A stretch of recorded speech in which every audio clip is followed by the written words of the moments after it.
Assalamualaikum warahmatullahi wabarakatuh. Halo teman-teman semuanya, apa kabar? Semoga teman-teman selalu dalam keadaan sehat walafiat ya, dan tetap semangat dalam ibadah puasa bagi teman-teman yang menjalaninya. Perkenalkan, nama saya Anis Khairunnisa, biasa dipanggil Anis.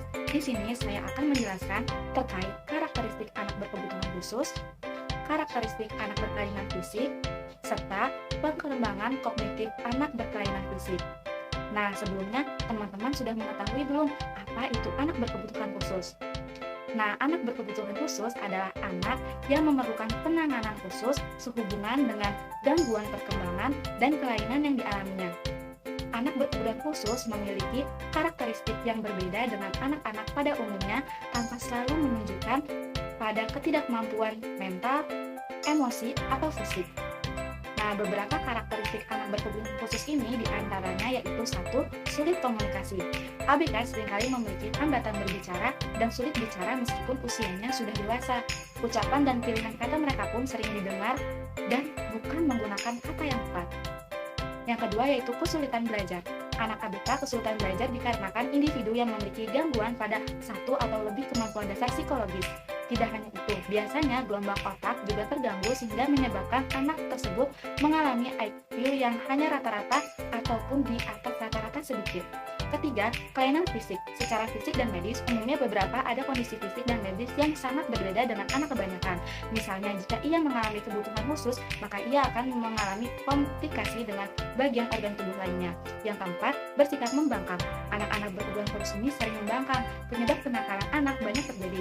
Namun, bagi anak ABK itu merupakan ciri khas, sehingga guru harus memahami dan menerimanya. Yang kelima yaitu emosional. Emosional anak-anak ABK bukan hanya temperamen dan mudah marah, melainkan terjadi pada hal lainnya.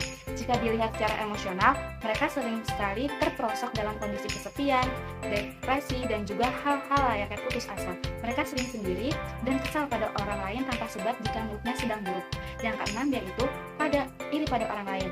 Nah, anak ABK ini berperasaan seperti balita, sikap iri hati yang selalu merasa kurang senang ketika orang lain senang atau mendapatkan sesuatu yang menyenangkan, terutama jika hal tersebut adalah hal yang ia sukai. 7. Trigger tanpa alasan. Mereka sulit mengendalikan emosi sehingga mengeluarkan begitu saja ekspresi yang seharusnya tidak digunakan, seperti menangis, marah, atau tertawa tanpa alasan yang diketahui atau pada waktu yang tidak tepat.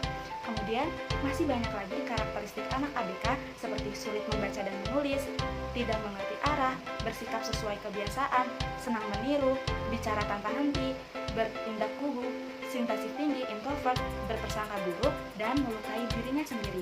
Maka dari itu, anak ABK perlu diawasi secara ketat dan khusus bagi guru maupun orang tuanya. Kemudian, selain karakteristik anak berkebutuhan khusus, anak berkelainan fisik juga memiliki karakteristiknya sendiri loh teman-teman. Karakteristik itu sesuai dengan kemampuan fisik atau kelainan fisik yang dimilikinya. Untuk anak pada gangguan penglihatan atau tunanetra, dalam melakukan kegiatan kehidupan atau berkomunikasi dengan lingkungannya, mereka menggunakan indera non-visual yang masih berfungsi, seperti indera pendengaran, perabaan, bau, dan perasa atau pengecapan. Karakteristik anak mengalami gangguan penglihatan atau tunanetra diantaranya yaitu pada fisiknya. Ia kurang melihat untuk jarak dekat ataupun jauh. Tidak dapat melihat jari-jari tangannya yang berada 1 meter di depannya. Kesulitan mengambil benda kecil di dekatnya. Kerusakan nyata pada kedua bola mata. Sering meraba dan tersambung pada waktu berjalan. Bagian bola mata yang hitam berwarna keruh atau bersisik atau kering, dan mata terus bergoyang.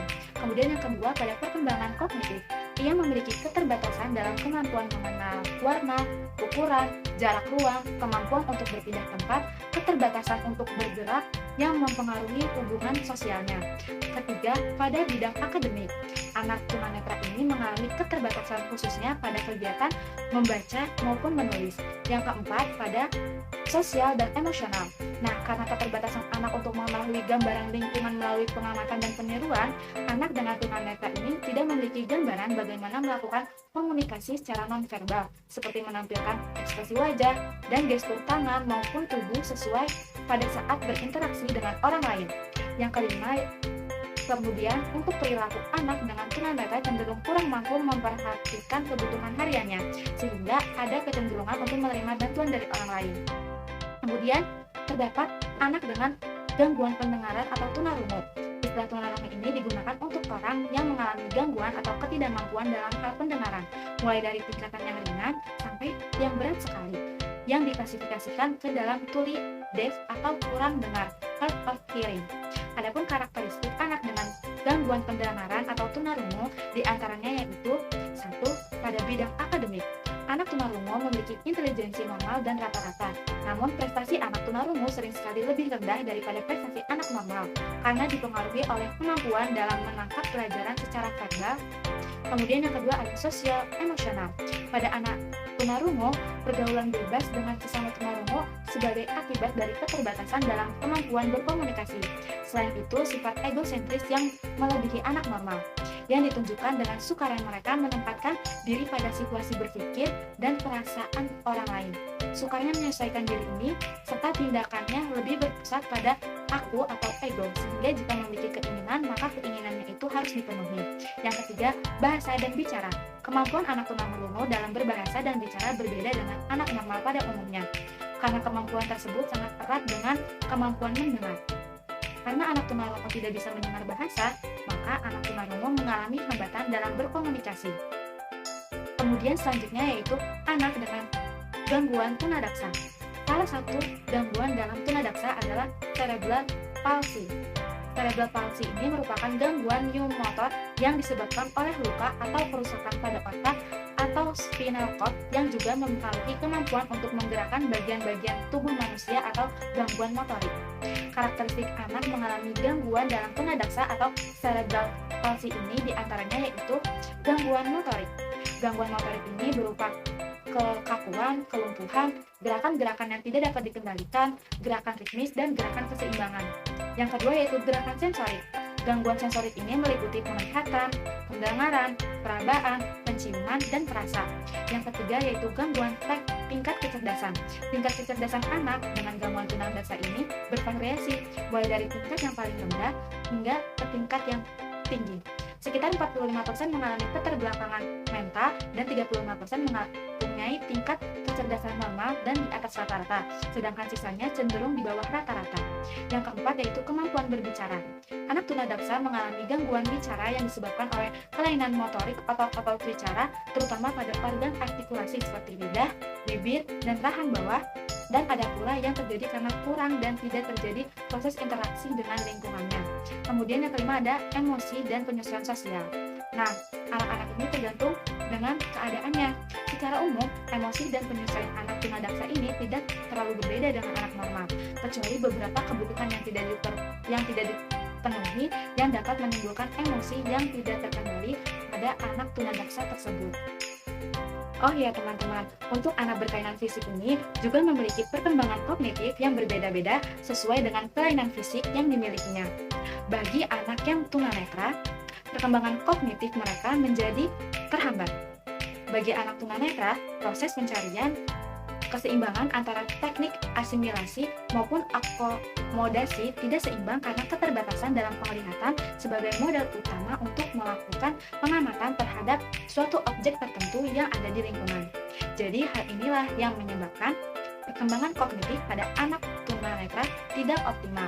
Menurut hasil pengamatan yang telah dilakukan oleh peneliti, jenis kesulitan belajar yang dialami siswa tunanetra yang berkaitan dengan masalah akademik seperti kesulitan dalam berhitung, membaca, menulis, berbicara, dan kesulitan dalam masalah keterampilan. Selanjutnya yaitu pada anak-anak tunarungu. Gangguan yang terjadi pada anak tunarungu akan menghambat perkembangannya seperti pada proses kognitifnya.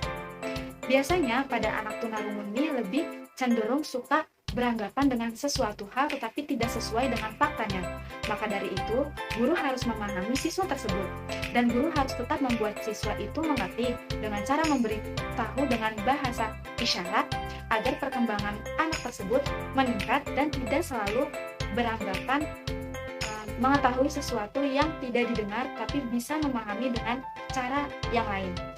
Kemudian, untuk anak tunagrahita, perkembangan kognitifnya lebih lambat dibandingkan dengan anak normal. Mereka memiliki IQ yang rendah, akan tetapi mereka masih dapat memperoleh pembelajaran di sekolah khusus. Anak tunagrahita ini memiliki banyak keterbatasan. sehingga kurang memiliki pengetahuan jika dibandingkan dengan anak normal atau anak ABK lainnya. Dalam memiliki masalah, anak tunagrahita tidak memiliki keterampilan untuk memecahkannya, namun mereka melakukannya dengan bersifat coba-coba dan salah. Anak tunagrahita ini memiliki daya ingat yang tidak sama dengan anak normal. Oleh karena itu, kecepatan belajarnya tertinggal jauh oleh anak normal atau ABK lain, yang menyebabkan anak tersebut mengalami kesulitan dalam mengolah sendiri hasil belajarnya. Kemudian yang terakhir yaitu ada anak autis. Berbeda dengan anak pada umumnya dan anak ABK lainnya, kemampuan kognitif pada anak dengan autisme berkembang lebih lambat.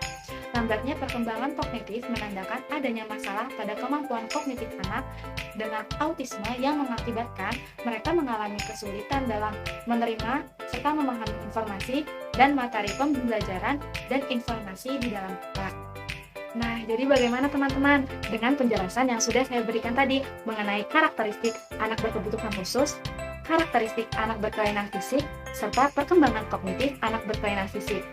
Jadi teman-teman sudah mengerti ya, dan teman-teman juga bisa menyesuaikan bagaimana cara mengatasi anak-anak tersebut sesuai dengan kebutuhan dan kondisinya masing-masing. Itu saja penjelasan yang saya dapat sampaikan. Apabila ada salah-salah kata, mohon dimaafkan ya teman-teman. Nantinya kita akan bertemu pada penjelasan berikutnya. Untuk itu, jangan bosan-bosan terus menonton penjelasan dari saya. Kurang lebihnya mohon maaf. Wassalamualaikum warahmatullahi wabarakatuh. Sampai jumpa.